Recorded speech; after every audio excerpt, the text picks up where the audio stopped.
Welcome everyone to the Big Daddy Unlimited Shooting Academy. I'm your host, Josh. Today in this episode, we're going to be talking about rifles.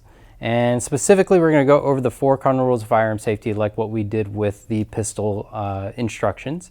We're also going to go over just a little bit on the controls and what to think about when you're picking up a specific weapons platform.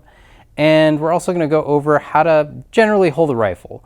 Today I have an AR-15. There might be a few differences with certain types of rifles or carbine pistols that you would hold maybe just a little bit differently, but the fundamentals are going to be similar. So we're just going to get into it with the 4 cardinal rules of firearm safety.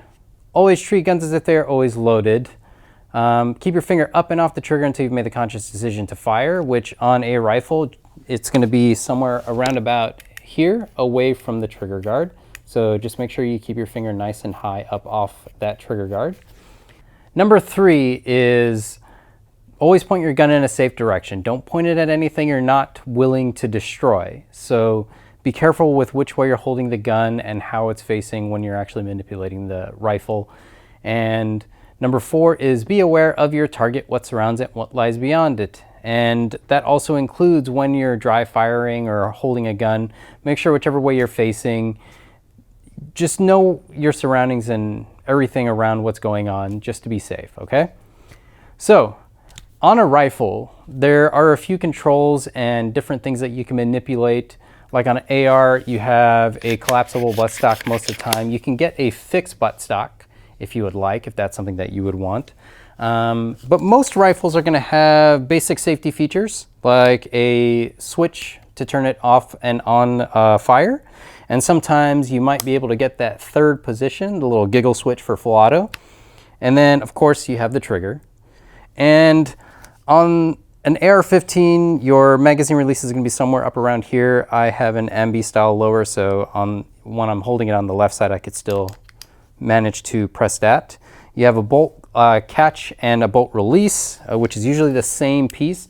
Some rifles actually have them separate. And then you have your sight system. Sometimes you have a red dot, sometimes you'll have irons, depending on how yours is set up.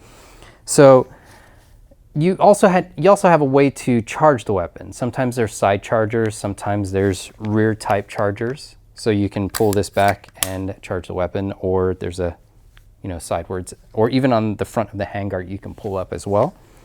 So get to know your platform. We'll be doing a few videos on kind of isolating specific types of platforms and where their controls are for this series.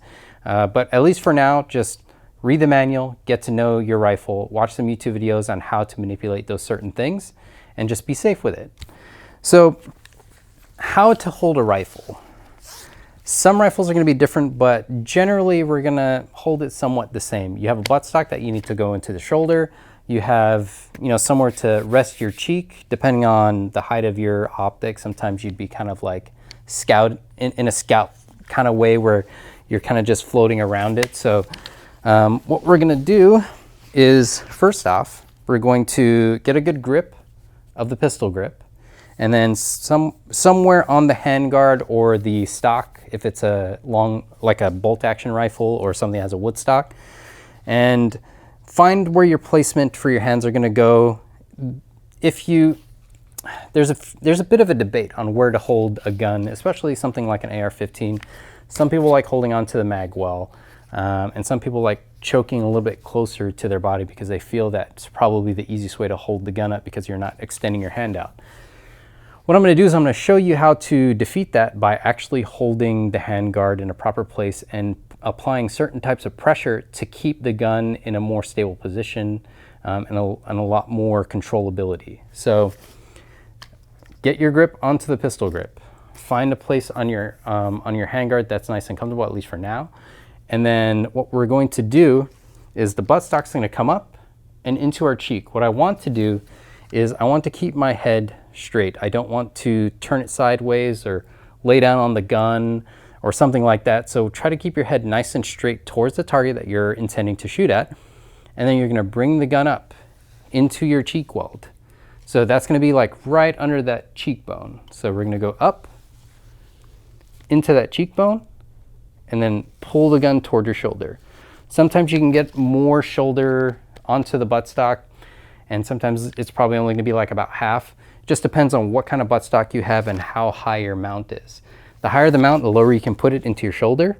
So you're gonna take that grip on the handguard or on the stock, and we're gonna pull towards us. So don't just rest it on there, because that's gonna fatigue your arm and you really don't have much maneuverability. So when you bring that into your shoulder, you're able to drive the gun from position to position, but also when the gun's recoiling, the gun stays a lot more stable because you have one contact point here, one contact point here, another one on your pistol grip, and another one on the handguard, and you're all squeezing it all together and locking it up into a system to where if the gun starts to move, especially with a magnified optic, you'll be able to find that reticle or scope reticle a lot quicker. So it's kind of important on learning how to get this up into your shoulder and acquire sights a lot quicker, because when speed counts, all those fundamentals are going to fall in place. So, you know, even if you're just like coming from any type of position, if you're, let's say you're hunting or something like that, and something runs up on you, having to like do this is going to be a problem when I could just go and then I have my sights and I can shoot. Okay. So practice those movements, try to figure out where your cheek weld is, make sure you set up your optic to where you have proper eye relief. So that way it makes it a lot easier for you. And in some cases, you know, there's different sight systems that we'll get into later in the series. But sometimes you can have different multiple types of sight setups. So you can have a magnified optic on top plus an offset sight, or even a top mounted sight for some kind of magnified optic. So practice that. Try to get that into your cheek, pull it into your shoulder, get it nice and comfortable. If you're having a hard time trying to get it into your cheek and then finding your shoulder because you don't really know where to put it on your cheek, just remember, squeeze that gun into your cheek and under that cheekbone right here, okay? So you don't have to put it up here or here. You can bring it up here. That's going to give you the most stability and control. You're just going to bring it into your shoulder just like that, okay? So practice, practice, practice, and we'll see you in the next episode.